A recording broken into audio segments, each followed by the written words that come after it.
दोस्तों, ड्रैगन की फितरत से तो पूरी दुनिया वाकिफ है, क्योंकि चीन अपना फायदा निकालने के बाद अपने ही साथी को डसने का काम करता है। लेकिन हर बार चीन की चालाकी काम आए, ऐसा बिल्कुल नहीं है। बल्कि इस बार चीन को उल्टे पैर दौड़ना पड़ा, जिसमें उसी के साथी देशों ने उसे बड़ा झटका दिया है। चीन अपने सामान और अपनी सैन्य क्षमता के बल पर दुनिया में अपनी ताकत का प्रदर्शन करता है, जबकि इसमें कई दूसरे देशों का भी हाथ होता है। लेकिन चीन सिर्फ अपनी ताकत को बढ़ाने के लिए अपने साथी देशों का इस्तेमाल करता है। पर इस बार जब ड्रैगन को मुंह की खानी पड़ी तो उसके होश उड़ गए हैं। ये ठोकर चीन को जर्मनी ने दी है। इसी ठोकर से चीन के व्यापार, सैन्य ताकत और दूसरे देशों को हथियार बेचना, इन तीनों पर ताला लग चुका है। समुद्र में चीन अपनी नौसेना के बल पर जितना उछलता था, जर्मनी ने ऐसा झटका दिया है कि चीन अब रेंगने के भी लायक नहीं बचा है।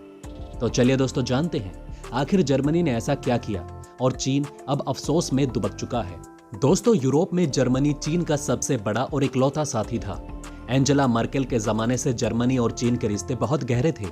जर्मनी न सिर्फ यूरोपीय संघ की सुपर पावर है, बल्कि जर्मनी में भारी इंडस्ट्री के कई प्लांट लगे हैं और कई ऐसे इंडस्ट्रियल और कंज्यूमर गुड्स का प्रोडक्शन जर्मनी में होता है, जिनका प्रोडक्शन दुनिया में और कहीं नहीं होता। वहीं जैसा कि चीन के बारे में जग जाहिर है कि वो हमेशा फायदे का सौदा करता है और दूसरे देशों से राजनयिक रिश्ते भी इसीलिए बनाता है। जर्मनी में चुनाव से पहले चीन ने इस बात की आशंका जताई थी कि अगर वहां सत्ता का तख्ता पलट हुआ तो इसके बुरे नतीजे चीन में दिखाई देंगे। इसकी भनक शायद चीन को पहले से लग चुकी थी। वहीं भारत को इसके डिप्लोमेसी फायदे मिलेंगे। इसलिए मार्केल के जाने के बाद सोशल डेमोक्रेटिक पार्टी के ओलेफ सोल्ज ने अगले जर्मन चांसलर के तौर पर शपथ ली और नई शुरुआत की थी। हालांकि चीन से रिश्तों में जर्मनी को कोई बड़ा उलटफेर तो नहीं दिखाई दिया, लेकिन दोनों देशों के संबंधों में परिवर्तन जरूर देखने को मिला। चीन की जर्मनी में सत्ता बदलने के बाद की आशंका अब सच साबित होने लगी है और इसका असर भी दिखाई देने लगा है। ओलेफ सोल्ज को सत्ता संभाले अभी 3 महीने भी नहीं हुए कि उन्होंने चीन की सबमरीन्स पर बड़ा हमला बोल दिया है। दरअसल दोस्तों, चीन के पास इस समय 89 सबमरीन्स हैं और ये दुनिया में सबसे ज्यादा सबमरीन रखने वाला देश बन चुका है। थाईलैंड का पनडुब्बी खरीदारी के लिए चीन से हुआ समझौता बेजान पड़ा हुआ दिखाई देता है। इसका सबसे बड़ा कारण है, इन सबमरीन के लिए जिस इंजन का इस्तेमाल किया जाता है वो जर्मनी से एक्सपोर्ट होता है और जर्मनी ने चीन को अपना इंजन देने से मना कर दिया, जिन्हें थाईलैंड की दी जाने वाली पनडुब्बियों में लगाया जाना था। खबरों के मुताबिक हाल के सालों में पश्चिमी देशों के साथ चीन के बढ़ते टकराव को देखते हुए जर्मनी ने इंजन ना देने का फैसला किया। पश्चिमी देशों में राय बनी है कि चीन सबमरीन डिप्लोमेसी के जरिए अपना दबदबा बढ़ाने की कोशिशों में जुटा हुआ है। इसलिए पश्चिमी देशों ने अब इस पर रोक लगाने की ठान ली है। जानकारों के मुताबिक चीन की मंशा को लेकर पश्चिमी देशों के कान सबसे पहले 2017 में खड़े हुए, जब चीन ने अफ्रीका की जिबूती में अपना नौसैनिक अड्डा बनाया। बाद में सामने आया कि चीन दूसरे क्षेत्रों में भी सबमरीन सप्लाई कर अपने नौसैनिक दबदबे को बढ़ाने में जुटा हुआ है। इन इलाकों में एशिया प्रशांत क्षेत्र भी है। पश्चिमी एक्सपर्ट्स का शक है कि अगर चीन को अपना असर बढ़ाने दिया गया तो उसका लाभ उसे अमेरिका या भारत से टकराव की स्थिति में मिलेगा। चीन ने जिन देशों के साथ नौसैनिक संबंध कायम किए हैं उनमें कंबोडिया, म्यांमार, श्रीलंका, बांग्लादेश, पाकिस्तान और थाईलैंड शामिल है। थाईलैंड ने पनडुब्बी के लिए चीन के साथ समझौता 2015 में किया। थाईलैंड का कहना है कि चीनी पनडुब्बियों से उसे अपने पड़ोसी देशों के बराबर ताकत बनाए रखने में मदद मिलेगी। वहीं थाई एक्सपर्ट्स ने ध्यान दिलाया कि वियतनाम, इंडोनेशिया, मलेशिया आदि जैसे देश पनडुब्बी हासिल कर चुके हैं, जबकि चीन के साथ हुए एग्रीमेंट का विरोध करने वाले एक्सपर्ट्स ने कहा था कि थाईलैंड की खाड़ी सबमरीन रखने लायक नहीं है। उसकी एवरेज गहराई सिर्फ 58 मीटर है। खाड़ी में ज्यादातर गहराई 85 मीटर की है। इस रूप में थाईलैंड की खाड़ी बहुत छोटी है, जहां मौजूद सबमरीन्स की दुश्मन तुरंत पहचान कर सकता है। दूसरी ओर क्रिटिक का कहना है कि अगर चीन ने थाईलैंड को पनडुब्बी सप्लाई की तो उसका मतलब होगा कि सबमरीन्स की देखरेख के लिए वहां चीनी एक्सपर्ट्स भी तैनात होंगे। ऐसा कम से कम तब तक होगा जब तक थाई कर्मियों की देखरेख के लिए पूरी तरह ट्रेन नहीं किया जाता। यही नहीं, चीन की नौसेना पिछले 20 सालों में विश्व की सबसे बड़ी नौसेना बन चुकी है, जिसके पास सबसे ज्यादा वॉरशिप और फ्रीगेट हैं। चीन की सबमरीन्स में जर्मन इंजन और दूसरे महत्वपूर्ण कलपुर्जे, इलेक्ट्रॉनिक सेंसर और डिवाइसेस लगते हैं। लेकिन अब जर्मनी ने चीन को सबमरीन के लिए इंजन देने से मना कर दिया है।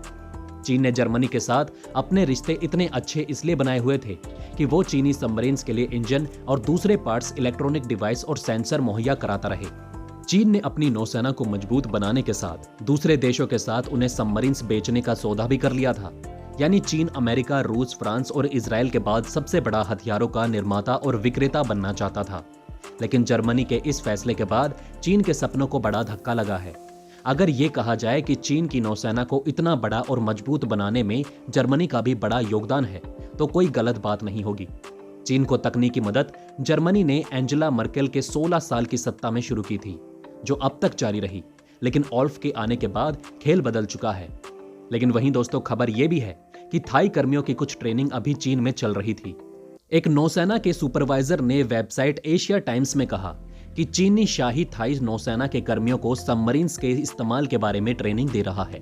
ट्रेनिंग लेने चीन गए जूनियर अफसर वहां चीनी लैंग्वेज भी सीख रहे हैं। खबरों में बताया गया कि चीनी नौसेना के बेड़ा कमांडर रियल एडमिरल शेन हाओ ने अक्टूबर 2017 में थाईलैंड की यात्रा की थी। वहां उन्होंने 800 अधिकारियों और जवानों को ट्रेनिंग का निरीक्षण किया था। लेकिन अब ताजा रिपोर्टों में बताया गया कि जर्मनी के इंजन देने से मना करने के कारण ये सारी योजनाएं रोक दी गई। चीन के सामने अब क्या विकल्प है, इस बारे में अभी सूचना नहीं है। लेकिन माना जा रहा है कि चीन तय समय पर अब सबमरीन की सप्लाई नहीं कर पाएगा। अमेरिका संग कुछ यूरोपीय ताकतें भारत, फ्रांस और जर्मनी को आगाह कर रही थी कि वो चीन से आगे चलकर होने वाले खतरों की पहचान करें। ये देश नहीं चाहते थे कि मर्केल चीन से ज्यादा करीब जाए और उस पर भरोसा करें, क्योंकि चीन जब अमेरिका के दम पर आगे बढ़ने और विश्व की दूसरी महाशक्ति बनने के बाद उसे आंख दिखाने से नहीं चूका, तो आगे जर्मनी के साथ कैसा व्यवहार रखेगा, ये जर्मनी को सोचना चाहिए। वहीं दूसरी तरफ चीन हथियारों के बाजार में बड़े देशों के खेमों में शामिल होने के लिए भाड़े की तकनीक का इस्तेमाल कर उन देशों से टक्कर लेना चाहता है। ठीक वैसे ही जैसे चीन ने दुनिया को सस्ते सामान सप्लाई कर बड़े देशों के बाजार को कमजोर बना दिया। चीन ने थाईलैंड से सबमरीन सप्लाई करने का एग्रीमेंट किया था और यह करार जर्मनी से आने वाले सबमरीन के पार्ट्स के भरोसे किया गया था। अब जर्मनी द्वारा चीन को सबमरीन्स के इंजन देने से साफ इनकार कर देने के बाद चीन के साथ थाईलैंड को भी नुकसान उठाना पड़ेगा। चीन थाईलैंड के बीच एग्रीमेंट भी खत्म हो जाएगा। तो दोस्तों, कैसी लगी आपको ये वीडियो, हमें कमेंट करके जरूर बताएं। साथ ही जर्मनी से चीन को मिले झटके पर आपकी क्या राय है, ये भी हमें कमेंट में बताना ना भूलें। वहीं अगर ये वीडियो आपको अच्छी लगी हो तो इसे लाइक और थम्स अप देना ना भूलिएगा और ज्यादा से ज्यादा इस वीडियो को शेयर जरूर करें। साथ ही अगर आपने अभी तक हमारे चैनल को सब्सक्राइब नहीं किया है तो जाते जाते चैनल को सब्सक्राइब जरूर करें। खुश रहें, ध्यान रखें। जय हिंद।